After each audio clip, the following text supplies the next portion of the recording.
आप सभी का स्वागत है। अगर आप वीज़ा अप्लाई करना चाह रहे हैं किसी देश का, या आपने पास में कभी किया हुआ है या प्रोसेस चल रहा है आपका, तो एक डॉक्यूमेंट है जिसके बारे में बड़ी क्यूरियोसिटी आपको होती होगी, जो आपने सुना भी होगा, वो होता है वैल्यूएशन रिपोर्ट। आपने कई लोगों के मुंह से सुना होगा, कई कंसल्टेंट्स या एजेंट्स के मुंह से भी सुना होगा कि वैल्यूएशन रिपोर्ट लगाओ, ये है वो है। तो ये एक्चुअल में वैल्यूएशन रिपोर्ट होती क्या है, इसका पर्पस क्या होता है, इसके एडवांटेजेस और डिसएडवांटेजेस दोनों क्या हैं, इसको कब लगाना चाहिए फाइल में, कब नहीं लगाना चाहिए, ये सारे क्वेश्चंस के आंसर आज इस वीडियो में हम लोग डिस्कस करने वाले हैं। तो अगर आप वीज़ा अप्लाई करना चाह रहे हैं किसी भी देश का, तो इस वीडियो को एंड तक ज़रूर देखें, ताकि आप इस डॉक्यूमेंट का बेनिफिट उठाना सीखें। यानी आप इस डॉक्यूमेंट का, अगर एक्चुअल में ये डॉक्यूमेंट आप बनवा सकते हैं, तो इसका आप कैसे बेनिफिट उठा सकते हैं और कैसे आप इस डॉक्यूमेंट को लगाकर अपनी प्रोफाइल को भी मजबूत और वीक दोनों कर सकते हैं। तो कब करना चाहिए वो सब बताएंगे अब इस वीडियो में, ठीक है। तो अगर आप नए दर्शक हैं तो आप चाहें तो इस चैनल को सब्सक्राइब कर सकते हैं, क्योंकि ऐसी इन्फॉर्मेशन इस चैनल पे अपलोड होती रहती है। और इस वीडियो को एंड तक ज़रूर देखें, ताकि आपको इस कंसेप्ट के बारे में पूरी जानकारी अच्छे से मिल सके। आधी अधूरी इन्फॉर्मेशन के साथ वीज़ा जैसे सेंसिटिव चीज़ों को या वीज़ा जैसे सेंसिटिव प्रोसेसेस को आप कभी भी आगे ना बढ़ें जब तक आप श्योर ना हो। तो वैल्यूएशन रिपोर्ट, जैसे कि आपने नाम से पता चल रहा है, किसी की वैल्यूएशन बताने वाली रिपोर्ट। किसी चीज़ की वैल्यूएशन किस चीज़ की होती है? नेचुरली उसी चीज़ की होती है जो कोई एसेट होगा, ओके, कोई मटेरियलिस्टिक थिंग होगी, राइट। अब यहाँ पे मान लीजिए एग्जांपल लेते हैं, मिस्टर एक्स है, उस मिस्टर एक्स का ITR है 15 लाख रुपए का, पुराना ITR है 12 लाख रुपए का, और मतलब इनकम टैक्स को इतना हाई पे करते हैं, 15 लाख रुपए की इनकम डिक्लेयर करके। यानी उनकी देखा जाए तो 1.25 लाख 1.5 लाख रुपए मंथली इनकम होगी डेफिनेटली, बट उनके अकाउंट में बैलेंस रहता है सिर्फ 3 लाख 4 लाख रुपए। तो ये पैसा सारा जाता कहाँ है? ऐसे केस में तो बहुत ज़्यादा मिसमैचिंग हो गई। अगर आप इतना ज़्यादा पैसा कमाते हैं और अकाउंट में सिर्फ इतने थोड़े से पैसे हैं, तो इसके दो ही चीज़ें हो सकते हैं, या तो आपके खर्चे बहुत ज़्यादा हैं, या फिर आप इतना नहीं कमाते हैं, राइट। काउंसलेट ऐसा ही सोचता है। अगर आपने प्रूफ नहीं किया तो उस टाइम आपको प्रूफ करना चाहिए कि आपका बाकी पैसा जाता कहाँ है। तो मिस्टर एक्स अपना सारा पैसा प्रॉपर्टी में लगा देते हैं। वो थोड़े टाइम तक जमा करते हैं, जब जमा होता है तो एक नई प्रॉपर्टी में इन्वेस्ट कर दिया, फिर थोड़े टाइम तक जमा करा, फिर एक नई प्रॉपर्टी में इन्वेस्ट कर दिया।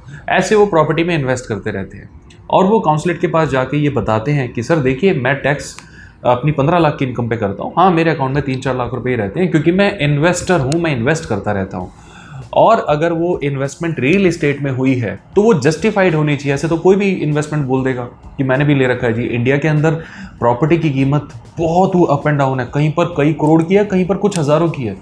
तो अगर थोड़ी वैल्यूएशन वाली प्रॉपर्टी के हमने पेपर लगा दिया, मिस्टर एक्स ने पेपर लगा दिए, तो वो जस्टिफाई कैसे हो पाएंगे? तो काउंसलेट को क्या पता प्रॉपर्टी का क्या रेट चल रहा है। तो उसके साथ काम आती है वैल्यूएशन रिपोर्ट, जो सिर्फ और सिर्फ रजिस्टर्ड वैल्यूअर से बनी हुई होनी चाहिए। आप इस चीज़ का ध्यान रखें, सिर्फ रजिस्टर्ड वैल्यूअर से। कई लोग नोटराइज्ड रिपोर्ट लगा देते हैं किसी नोटरी वाले से बनवा के या अपने CA से बनवा के, वो काम नहीं करेगी। नोटरी वाले का काम नहीं है आपकी प्रॉपर्टी की वैल्यूएशन का पता करना, या CA के पास पावर नहीं है आपकी प्रॉपर्टी की वैल्यूएशन का पता करना। प्रॉपर्टी की वैल्यूएशन का जजमेंट करना या उसका पता लगाना एक रजिस्टर्ड वैल्यूअर का काम होता है, जिसके पास एक रजिस्ट्रेशन नंबर भी होता है। उदाहरण के तौर पे मेरे सामने एक ये वैल्यूएशन रिपोर्ट है, जो अभी थोड़े दिन पहले ही एक कैंडिडेट ने बनवाई है। उनकी काफ़ी वर्सेटाइल इन्वेस्टमेंट है, बिल्कुल जैसा मैंने केस बताया ना, तो वो मिलता जुलता इन्हीं के साथ। इनकी ITR बहुत ज़्यादा है, बट अकाउंट में बैलेंस बड़े कम रहते हैं। तो इससे हमें बड़ा लगा कि भाई डेफिनेटली आपकी इन्वेस्टमेंट होएगी। उन्होंने बताया हाँ जी है, तो आप वो इन्वेस्टमेंट के पेपर भेजिए। तो उन्होंने अपनी प्रॉपर्टी के पेपर्स जो होते हैं, मेन सर्टिफिकेट जो होते हैं, सारे पेपर नहीं चाहिए होते, वो उन्होंने शेयर किए जी ये है। But how do we know कि उसकी एक्चुअल में इतनी वर्थ है?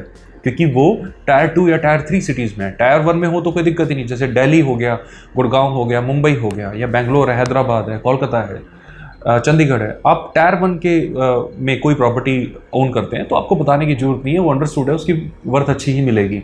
लेकिन Tier 2 सिटीज़ जो होती है, जो इनके अलावा जो दूसरे शहर होते हैं, अगर वहाँ पे आपने इन्वेस्टमेंट की हुई होती है, तो एक वैल्यूएशन रिपोर्ट लगाने से उसका पता लग जाता है कि एक्चुअल में उसकी वैल्यूएशन क्या है। तो सिमिलरली ऐसी वैल्यूएशन इन्होंने बना के हमारे पास भेजी। तो हमें लगा कि, और उनके काफ़ी सारे क्वेश्चन थे, ये होती क्या है, कैसे है, फलाना धमकाना। तो उनको बताया गया कि उनके एरिया में जो भी रजिस्टर्ड वैल्यूअर हैं आप पता लगाएं और उनसे बनवा के देखें। इससे वीज़ा गारंटी नहीं होता।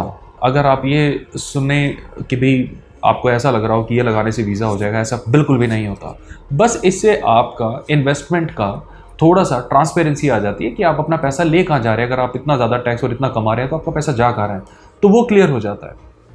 ओके, तो वैल्यूएशन रिपोर्ट का ऐसे केसेस में तो एडवांटेज होता है जो मैंने आपको बताया, बट लोग इसे वैसे भी लगा लेते हैं।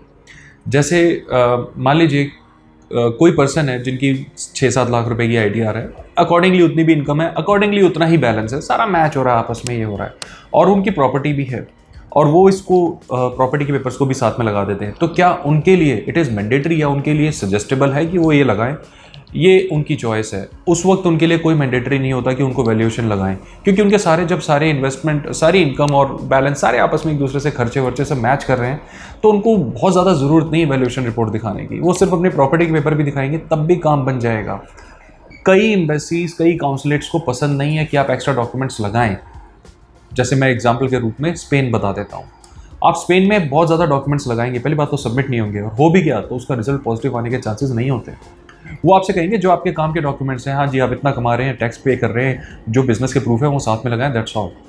ऑलराइट, अगर आपने इन्वेस्टमेंट कर रखी है, रेंट वेंट आ रहा है तो उसको लगा दें, बस दैट्स ऑल। उसमें वो कहते नहीं है नेटवर्थ लेकर आओ, वैल्यूएशन रिपोर्ट लेकर आओ।